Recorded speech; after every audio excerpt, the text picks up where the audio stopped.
வாழ்களமுடன். இந்திய சுதந்திரத்துக்கு பாடுபட்ட நிறைய ஃப்ரீடம் ஃபைட்டர்ஸ் இருக்காங்க இல்லைங்களா? அந்த ஃப்ரீடம் ஃபைட்டர்ஸ் மாதிரி நம்மளுடைய ஆன்ம விடுதலைக்கு, ஞான புரிதலுக்கு இவங்கெல்லாம் தியாகிகள். யாரு? குரு பரம்பரா தியாகிகள்.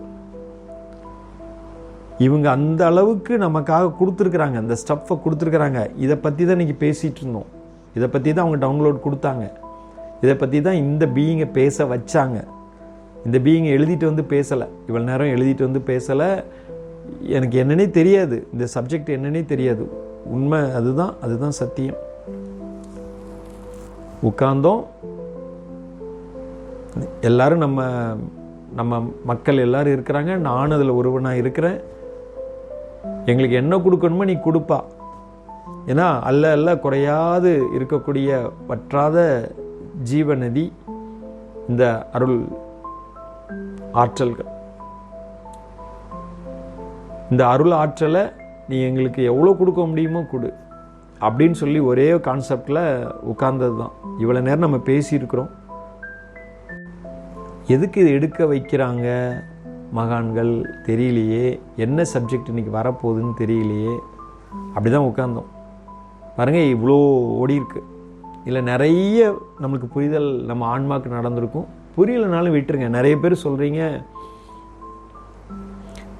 பாதியிலே நான் தூக்க நிலைக்கு போயிடுறேன், தூக்க நிலை துயில் நிலைக்கு போயிடுறேன், என்ன பேசப்படுதுன்னு எனக்கு தெரியவே இல்லை, புரியவே இல்லை அப்படின்னா அது there is a good symptom. அதாவது ஒரு நல்ல சிக்னல் தான் அது. ஏன்னா விழித்திருந்தால் கூட நம்மளுடைய மனமானது அங்கே இங்கே கம்பேர் பண்ணி பார்க்கும். இவர் ஏதோ சொல்கிறாரு, இவர் சொல்லும்போது ஒரு கம்பேரிசன், ஓ இதுவா இது அதுவா அப்படின்னு சொல்லி ஒரு கம்பேரிசன் நடந்துகிட்டே இருக்கும். தூங்கிட்டோம் அப்படின்னா, தூங்கினா துயில் நிலைக்கு போயிட்டோம் அப்படின்னா மசில் மெமரியில் போய் அற்புதமாக பதியும். மசில் மெமரியில் மட்டும் இல்லை, நம்மளுடைய ஜெனட்டிக் சென்டர், அந்த ஜெனட்டிக் சென்டரில் ரொம்ப அற்புதமாக இதெல்லாம் ஒவ்வொரு அந்த ஸ்டஃப்பும் போய் பதிஞ்சிக்கிட்டே இருக்கும். அது சும்மா இருக்காது. விதையை விதைத்தவன் உறங்கினாலும் விதைகள் உறங்குவதில்லை இல்லையா? அப்போ அது உறங்காது. அது உள்ளுக்குள்ளே ஒரு கெமிக்கல் ப்ராசஸை உண்டு பண்ண ஆரம்பிச்சிடும். அந்த ப்ராசஸ் நடத்தப்பட்டுகிட்டே இருக்கும். இப்போ உதாரணத்துக்கு என்னையவே எடுத்துக்கலாம். எனக்கு என்ன தெரியும்? ஒன்றும் தெரியாது.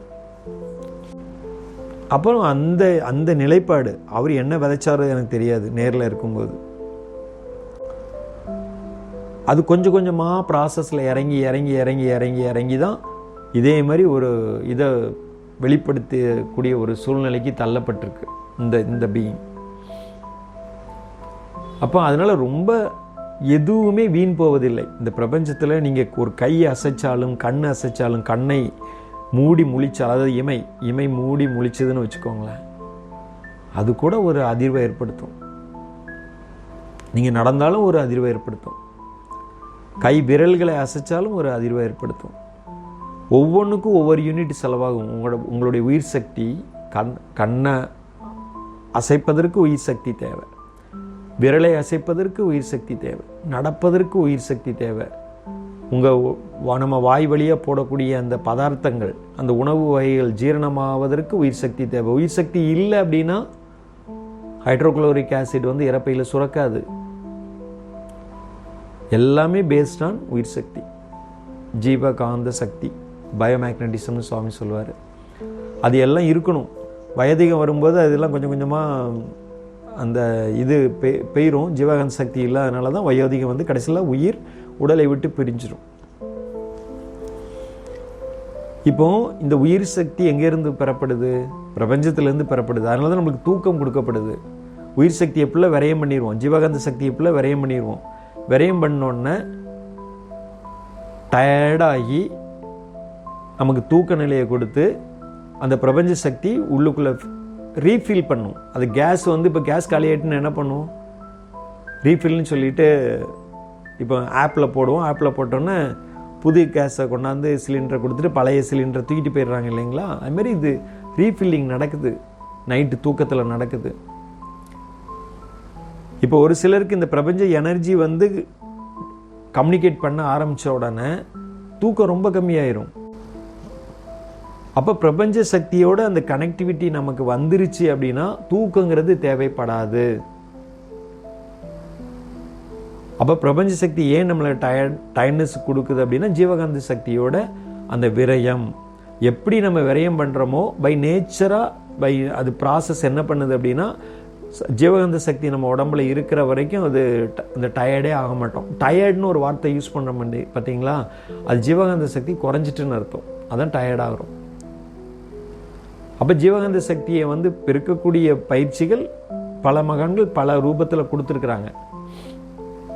இப்போ நீங்கள் கான்ஸ்டன்ட் ரிமெம்பரன்ஸ், ப்ரெசன்ட் ஸ்டேட்டு இதெல்லாம் இருந்து பாருங்கள், டயர்ட்னஸ் ரொம்ப ரொம்ப குறைவு. ஒரு பெர்சன்டேஜ் ரொம்ப குறைவாக தான் இருக்கும். தூக்கமும் அதிகமாக நம்மளுக்கு தூக்கமும் வராது.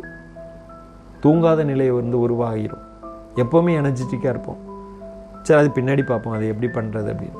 இப்போ நம்ம வாழ்க்கைக்கு தேவையான தன்னமைதி, அந்த தன்னமைதி மூலமாக குடும்ப அமைதி பெற்ற பின்னர் தான் சமுதாயத்துக்கு நம்ம சேவை ஆற்ற நம்ம அதில் ஈடுபடணும். நம்மளால் முடிஞ்சது தான் பண்ணணும். திரும்ப திரும்ப அதை தான் சொல்லுவோம். சுவாமிஜி அதான் சொல்லுவாங்க, உடலை வருத்தி உள்ளத்தை வருத்தி நம்ம எந்த விதத்திலையும் சேவை பண்ணணும்னு அவசியம் இல்லை. உடலும் வருத்தப்படக்கூடாது, வருந்தக்கூடாது, உள்ளமும் வருந்தக்கூடாது, ஸ்ட்ரெஸ் எடுக்கக்கூடாது. ஸ்ட்ரெஸ் எடுத்து ஒரு ஸ்பிரிச்சுவல் இதுக்கு பணி செய்யணும், திருப்பணி செய்யணும்னு அவசியம் கிடையாது. சுவாமி அழகாக சொல்லுவார், நீ இல்லைன்னா இன்னொருத்த செய்ய போகிறான்பா, நீ ஏன் செய்யணும்னு, நான் தான் செய்யணும், நான் தான் இதை நிப்பாட்ட போகிறேன் அப்படின்னு. எதுவுமே நம்ம கையில் கிடையாது. அதாவது திடீர்னு ஒரு தாட் வரும், எதுவுமே நம்ம கையில் கிடையாதுன்னு சொல்கிறோம், அப்புறம் எல்லாமே நம்ம கையில் தான் இருக்குன்னு சொல்கிறோமே. அப்படின்னா எதுவுமே கையில் கிடையாதுன்னா இந்த 3rd டைமென்ஷனில், இந்த 40% நம்ம இந்த குடும்ப அமைதிக்காக விட்டு கொடுக்கக்கூடிய தன்மைக்காக எதுவும் நம்ம கையில் கிடையாதுன்னு சொல்கிறோம். அதை எல்லாம் நம்ம கையில் இருக்குது என்ன அர்த்தம்னா பிரபஞ்ச சக்தியை உணரக்கூடிய தன்மை நம்ம கையில் இருக்குது. அந்த தன்மைக்குள்ளே நம்ம போயிட்டோம்னா எல்லாத்தையும் நம்ம சாய்ச்சி காட்டிடலாம். இப்போ இந்த டிஃப்ரென்ஷியேட் பண்ணி பார்த்துக்கணும். எதுவுமே கையில் இல்லை, நம்ம கையில் கிடையாது, அது ஆட்டோ மோடில். உண்மையே அதுதான், ஆட்டோ மோடில் நடக்கணும். ஆட்டோ மோடில் நடந்தால் மட்டும்தான் நம்ம அந்த ப்ராசஸ் ரொம்ப அற்புதமாக போகுமே தவிர, நம்ம முயற்சி பண்ணி முயற்சிக்கு மேலே முயற்சி பண்ணி பண்ணி பண்ணி சில இது கிடைக்கல அப்படின்னா ஸ்ட்ரெஸ்ஸுக்குள்ளே போயிடுவோம். அப்போ இந்த டெக்னிக் புரியாமல் முயற்சி எவ்வளோதான் பண்ணிக்கிட்டே இருந்தாலும் நமக்கு என்ன தெரியும். இப்போ சாம்பார் எனக்கு வைக்கவே தெரியாது, சாம்பார் வைக்க தெரியாமல் அந்த இன்க்ரீடியன்ட்ஸ் என்னென்ன போடணும்னு தெரியாத ஒரு நிலையில் நான் சாம்பார் வைக்க போகிறேன்னு சொல்லிட்டு சாம்பார் வச்சு கிச்சன்லேருந்து வெளியில் கொண்டாந்துட முடியுமா? கொண்டு வர முடியாது. அந்த இன்க்ரீடியன்ட்ஸை எங்கேயோ ஒரு இடத்துல காதில் கேள்விப்பட்டிருக்கணும், இல்லை இப்போ யூடியூப் இருக்குது. அந்த காலத்தில் சாம்பார் வைப்பது எப்படின்னு அந்த சமையல் புக்கெலாம் இருக்கும். அதை வச்சு தான் நம்ம சாம்பார் வைக்க முடியும் இல்லைங்களா? ஒரு தடவை 2 தடவை வச்சு பார்த்துட்டோன்னா 3ஆவது தடவை நம்மளுக்கு ஆட்டோமேட்டிக்காக சாம்பார் வச்சுருவோம். அந்த டெக்னிக்கே தெரியல, அதுக்கு உண்டான இன்க்ரீடியன்ஸே தெரியல, கிச்சனில் போய் நின்று இருக்கிறத எல்லா அந்த இன்க்ரீடியன்ஸ் அந்த மசாலா பொருட்கள்லாம் போட்டோன்னா அது சாம்பாராக வராது, புளிக்குழம்பாகவும் வராது, ரசமாகவும் வராது, அது வேற ஒரு குழம்பாக நிற்கும். அது போல தான் இதுவும். டெக்னிக் தெரியாமல் எல்லா இடத்துலையும் மாட்டிக்கிட்டு முழிச்சோன்னா ரிசல்ட் அங்கே வராது. It takes longer time. சரி, அப்போ டெக்னிக் எப்படி தெரியணும்? அதுதான் முதல்வனாக இரு அல்லது முதல்வனோடு இரு. அதே மாதிரி அந்த ஒரு நிலைப்பாட்டுக்குள்ளே நீங்கள் இருக்க இதே மாதிரி சத்சங்கள் நிறைய நம்ம அட்டன் பண்ண கேட்க நமக்கு நம்மளை அறியாமலே அங்கே ஒரு புரிதல் நம்ம ஆன்மாக்குள்ளே நடக்கும். அந்த ஆன்மா விழிக்க தொடங்கும். அதாவது அந்த விழிப்பு நிலைக்கு வரும். அந்த விழிப்பு நிலைக்கு வரும் பொழுது ஆட்டோமேட்டிக்காக, அதாவது ஆட்டோ மோடில் எது சித்திக்கணுமோ அந்த நிகழ்வு வர ஆரம்பிச்சிடும்.